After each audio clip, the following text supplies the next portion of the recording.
Welcome students. तो आज ये हम लोगों ने दो प्रैक्टिकल सेशन देखने के बाद अब ये आगे हम लोग बढ़ते हैं और इसको नोट्स के फॉर्म में आप कॉपी में लिखते भी जाएंगे। तो फंक्शंस के हमने तीन कैटेगरी देखे थे पिछली क्लास में। पहली कैटेगरी हमने कहा बिल्ट इन फंक्शंस या रेडीमेड फंक्शंस होती है, और दूसरी कैटेगरी होती है पाइथन मॉड्यूल्स की। आपके सिलेबस में पाइथन मॉड्यूल अलग अलग से चैप्टर है, इसलिए हम इसको ज़्यादा डिटेल में अभी यहाँ नहीं करेंगे। नेक्स्ट चैप्टर में इसको डिस्कस करेंगे कि कैसे हम मॉड्यूल बनाते हैं और कैसे काम करते हैं। ब्रीफ में हम यहाँ देख लेते हैं। मॉड्यूल जो है वो एक .py फाइल है जिसमें हम कई सारे फंक्शंस की डेफिनेशन लिख देते हैं और उसमें कुछ वेरिएबल्स लिखते हैं जो कि सिमिलर टाइप के फंक्शंस होते हैं। जैसे मैथ के फंक्शन थे, एक टाइप के फंक्शन है, वो एक फाइल में हम लिखते हैं और फिर उस फाइल को हम इंपोर्ट कर सकते हैं, इसलिए इनको मॉड्यूल कहा गया है। Module is a simple Python file. When we divide a program into modules, then each module contains functions and variables and each function is made for a special task। ये हम जानते हैं कि हर एक फंक्शन का एक स्पेशल टास्क है, लेकिन वो जो टास्क है वो एक ही फील्ड से जो रिलेटेड फंक्शंस हैं उनको हम एक फाइल में रखेंगे। Once written code in modules can be used in other programs. When we make such functions which may be used in other programs also, then we write them in module. We can import those module in any program and we can use the functions। ये हम देखेंगे detail में, इसलिए मैं इसको यहाँ अभी ज़्यादा डिस्कस नहीं करता हूँ। नेक्स्ट है हमारा यूज़र डिफाइंड फंक्शन, जो अभी हमने पिछली दो प्रैक्टिकल सेशन में देखा। इसको हम फॉर्मली डिफाइन कर देते हैं। These are user defined functions are the functions which are made by user as per the requirement of the user। Function is a kind of collection of statements which are written for a specific task। We can use them in any part of our program by calling them। def keyword is used to make user defined functions। जो डैफ है वो keyword है और इससे हमको पता चलता है कि जो आगे जो नाम लिखा हुआ है वो फंक्शन नेम है। तो हर एक फंक्शन जो यूज़र डिफाइंड फंक्शन है उसको बनाने के लिए एक सिंटैक्स हम फॉलो करते हैं। तो आप ध्यान से देखिए, डैफ स्मॉल लेटर्स में डैफ जो लिखा है ये कीवर्ड है, बगैर इसके हम फंक्शन नहीं बना सकते हैं। तो सबसे पहले डेफ लिखना है आपको, फिर फंक्शन नेम लिखना है जो कि आइडेंटिफायर रूल्स के हिसाब से होना चाहिए, और आइडेंटिफायर रूल्स हम लोगों ने 11th में पढ़ा है, उसको याद रखना है आपको। स्मॉल ब्रैकेट्स के अंदर लिस्ट ऑफ पैरामीटर्स रहेगी जो कि सेपरेटेड रहेगी कॉमा से। फिर उसके बाद आता है कोलन, ये हेडर पार्ट है फंक्शन का। और उसके बाद हम कमेंट एक लिख सकते हैं जिसको हम डॉक स्ट्रिंग कहते हैं, ट्रिपल कोटेशन से इनक्लोज करके। ये डॉक स्ट्रिंग लिखने का फ़ायदा है जब कभी हम हेल्प फंक्शन का यूज़ करते हैं पाइथन में, तो फंक्शन के बारे में हेल्प में क्या बताना है, क्या काम वो कर रहा है, कितने वेरिएबल्स इसको चाहिए है, ये हेल्प के लिए हम ये डॉक स्ट्रिंग को लिखते हैं। ये कंपलसरी नहीं है, ऑप्शनल है।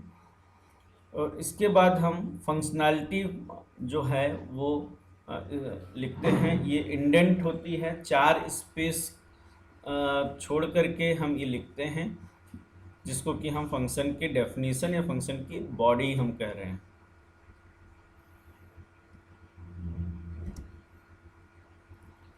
यूज़र डिफाइंड फंक्शन जो हैं वो कई तरीके से बनाए जा सकते हैं। अब हम ये देखेंगे कि आर्ग्यूमेंट दे रहे हैं हम या फंक्शन वैल्यू रिटर्न कर रहा है या नहीं कर रहा है, इसके बेस पर हमारे पास कई वैरायटी हैं फंक्शंस की।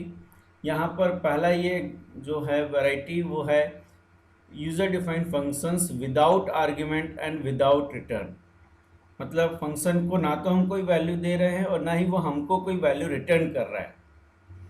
तो इस तरीके के फंक्शंस बहुत ही कम यूज़ होते हैं, क्योंकि क्योंकि फंक्शन जो है उसका मेन पर्पस है कम्युनिकेट करना, यहाँ पर कम्युनिकेशन नहीं हो रहा है। लेकिन ये भी एक वैरायटी है जिसको हम देख सकते हैं। ये यहाँ पर हमने एक फंक्शन डिफाइन किया है ऐड फंक्शन, और यही फंक्शन के अंदर से ही हमने दो वैल्यूज़ इनपुट करा करके इनको ऐड किया है और ऐड करके उसको प्रिंट कर दिया है। मतलब जो नॉर्मल प्रोग्राम हम बनाते थे सम का वही है, लेकिन इसको एक नेम दे दिया है, डेफ लिख करके ऐड एक नाम दे दिया तो ये ऐड फंक्शन बन गया। अब क्योंकि ये एक फंक्शन है, ये अपने आप कॉल नहीं होगा। मेन पार्ट में अगर लिखा होता मेन फंक्शन होता ये, तो ऑटोमेटिकली फर्स्ट स्टेटमेंट से एग्जीक्यूशन शुरू हो जाता जब भी आप पाइथन रन करते। लेकिन यहाँ पर ये फंक्शन का पार्ट है, इसलिए ये फंक्शन को कॉल करना पड़ेगा। तो यहाँ नीचे देखिए ये फंक्शन का कॉल है। इस फंक्शन के कॉल की खासियत क्या है कि ये केवल एक कॉल स्टेटमेंट लिखा है, ना इसके अंदर इसको किसी वेरिएबल में वैल्यू असाइन की है, ना किसी फंक्शन के भीतर इसको यूज़ किया है, ना किसी एक्सप्रेशन में यूज़ किया है। क्यों? क्योंकि ये कोई वैल्यू रिटर्न ही नहीं कर रहा है। तो ये अपने आप में एक स्टैंड अलोन स्टेटमेंट कहलाता है, इस तरीके का स्टेटमेंट जो कॉलिंग स्टेटमेंट है। तो जब भी कोई फंक्शन कोई वैल्यू रिटर्न नहीं कर रहा है तो हम इसी तरीके से उस फंक्शन को कॉल करेंगे।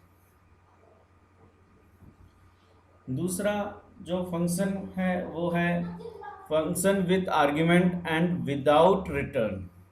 आर्ग्यूमेंट तो हम देंगे लेकिन वो फंक्शन हमको कोई वैल्यू रिटर्न नहीं करेगा।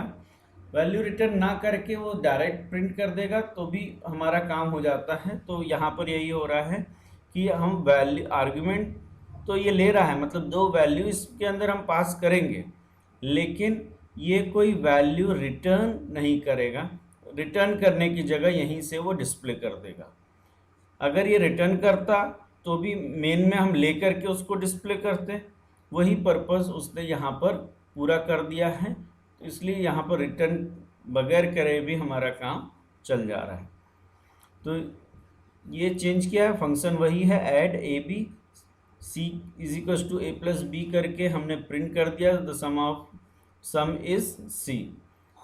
और जो क्योंकि इसको कॉल करने के लिए दो वैल्यूज़ की ज़रूरत होगी, तो यहाँ दो वैल्यूज़ जैसा कि हमने पिछले प्रैक्टिकल वीडियो में देखा है कि दो वैल्यूज़ या तो हम डायरेक्ट दे सकते हैं, लेकिन बेटर ऑप्शन क्या है कि हम यूज़र से इनपुट कराएं। इसलिए दो वेरिएबल्स लिए, डिफरेंट वेरिएबल्स लिए एक्स और वाई, इनमें वैल्यूज़ दी और उस वैल्यू के साथ में हमने इस फंक्शन को कॉल किया है। तो आपका मेन फंक्शन यहाँ से शुरू होता है और फंक्शन का कॉल ये है। x की वैल्यू चली जाएगी a में और y की वैल्यू चली जाएगी b में। तो ये एग्जांपल हो गया with argument and without return. तीसरा फंक्शन का कैटेगरी है with argument and with return value. मतलब हम आर्ग्यूमेंट भी देंगे और रिटर्न भी करेंगे, जो कि सबसे शुरू में हमने वीडियो देखा है उसको हम इस एग्जांपल में कंसीडर कर सकते हैं। हमारा फंक्शन दो वैल्यूज़ ले रहा है और रिटर्न कर रहा है एक वैल्यू, जिसको हम इस तरीके से यूटिलाइज कर रहे हैं। जेड में यहाँ पर कॉल किया है और इसको प्रिंट कर दिया है।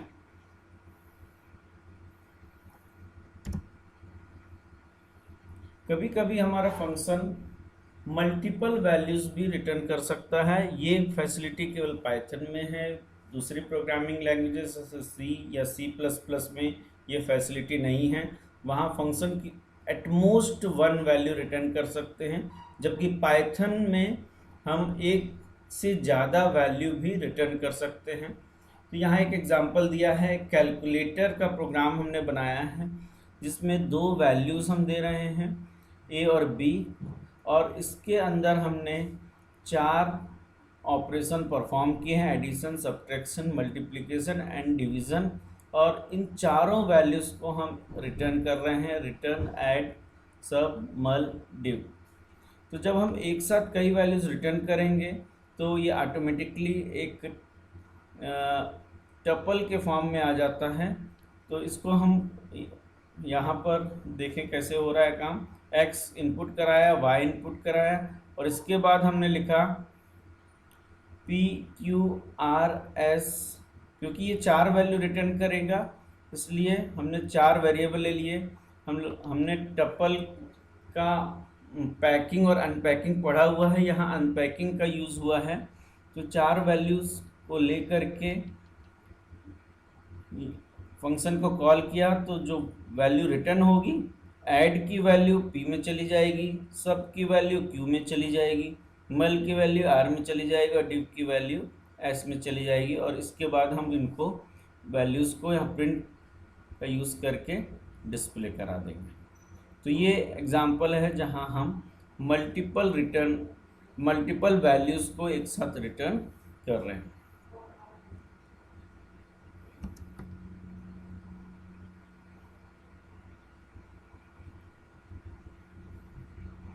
यहाँ ये दूसरा एग्जाम्पल है, वहाँ पर हमने एग्जाम्पल वही है, बस कॉल करने का तरीका यहाँ पर चेंज हुआ है। इस एग्जाम्पल में हमने एक ही वेरिएबल लिया है रिज़ल्ट। तो क्योंकि ये 4 वैल्यू रिटर्न करता है तो ये रिज़ल्ट जो होगा एक टपल बन जाएगा, और टपल को फिर हमको डिस्प्ले करने के लिए लूप चला करके उसके एक एक इंडेक्स पर जा करके या उसकी एक एक वैल्यू को एक्सेस करके हमको प्रिंट करना होगा। तो ये लूप रिज़ल्ट एक टपल बन गया, और टपल की वैल्यूज़ को देखने के लिए हमने लूप चलाया for I in result. Result क्या है? टपल, इसके अंदर 4 वैल्यूज़ हैं, तो आई एक एक करके पहले ऐड की वैल्यू, फिर सब की वैल्यू, फिर मल की वैल्यू और फिर डिव की वैल्यू को डिस्प्ले करेगा। Thank you.